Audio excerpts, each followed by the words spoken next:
I was liberated in June 1944. And how did that come about? Okay, that come about it. They came out and they make a roll call and they said, we all going to downtown to the other camp. Who said this? The commandant, that was the Germans already, the SS came down. And we're going to get all walking to downtown. And from downtown, we're going to all get together with the camp from downtown. And we have to walk about, I would say about 30 miles, is it, to go because the underground blowed up the railroad. We cannot go by railroad. So we don't have a choice. We have to walk that far where we get there. And that was in the other side from a river. It's kind of a river, call it the Wisla of Polish.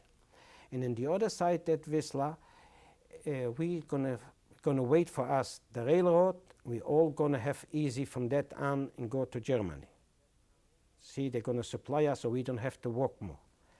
Now, why did they tell you why you were going to No on way. this trip? No, they didn't have to tell us. They didn't tell nothing. They just tell them what's going to happen. We all go to Germany, and over there we're going to be safe. That's what they told you. They always was on our side, you know. They always tried to save us.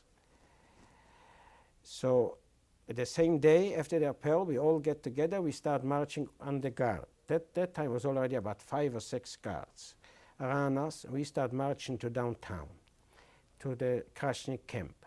We came over there, and they start talking that we're gonna try to escape because the Russians are very close, we found out, and that's why we, you know, between us. And they in downtown, they had more connection with the outside that we did, and, you know, from the Polacks coming around and deal. So they said the Russians probably not more than 50 or 60 kilometers away already. So why should we camp? We're gonna run away. So we had to get together. We say now we're gonna, at night, we're gonna have to start later on a march to go those 30 kilometers. So we got together. We says we're gonna start escapes when we get out of town. Where there is out of town in Krasnik, which I know about it because I was living before they closed up, used to be those brick factories, which wasn't as modern as here. They still made it by hand and shovel, you know, but there was to make that red brick. We said over there it's a good chance because it's, you know, digging and you can hide, so we're gonna run away. So, okay, and I had my brother with me. My brother was the one who asked me before, why did you do it? He used to think first before he's doing something. You know, Brother, he was what was smarter than I am, he was older, and he knows what is gonna happen if they catch you. He was always the one who warns me, don't do it, they're gonna catch you. Why do you have to do it? We can live like that. But like I said, I did it and I didn't think about it, and I think later. What's your brother's name? My brother's name of Jewish, that's Leibish. They used to call him Leon in Poland. So, and I know it, I have to stick with him. If I want to escape and have him with me, I have to hold him. Because I suppose I was the brave one, and he was the smart one.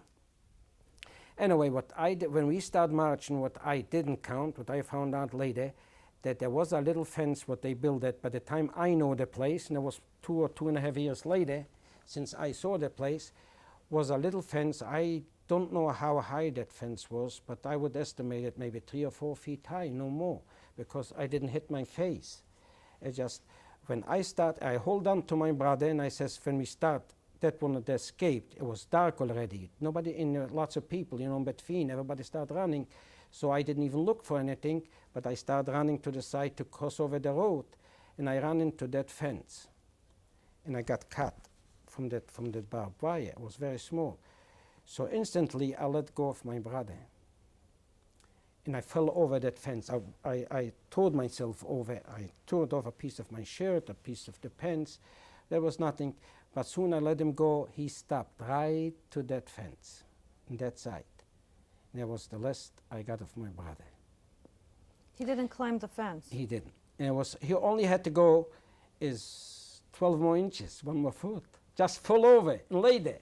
Because it was lucky enough, to everything comes luck, is I cross over from the other side and I stop climbing, And it looks to me that I was maybe falling down 300 feet, which was not the case, only it looked so long because I fell over.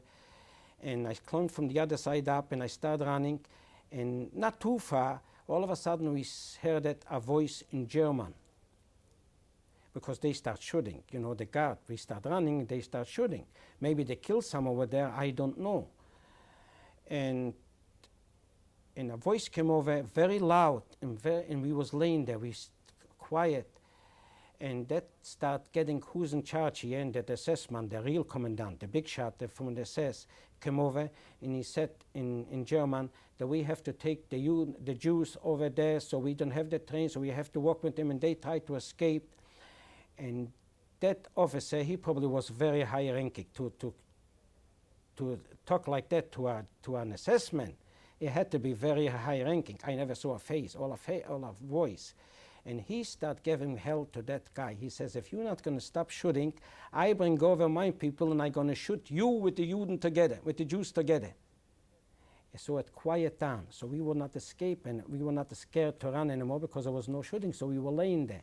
Why did he say that? Because I was very close there in German. He was explaining to him that the Russian is so close, and I have the front line here, my army, and you scare them. You take the Russians already here behind us. Because who can shoot, you know, behind them? So for some reason, they stopped right there.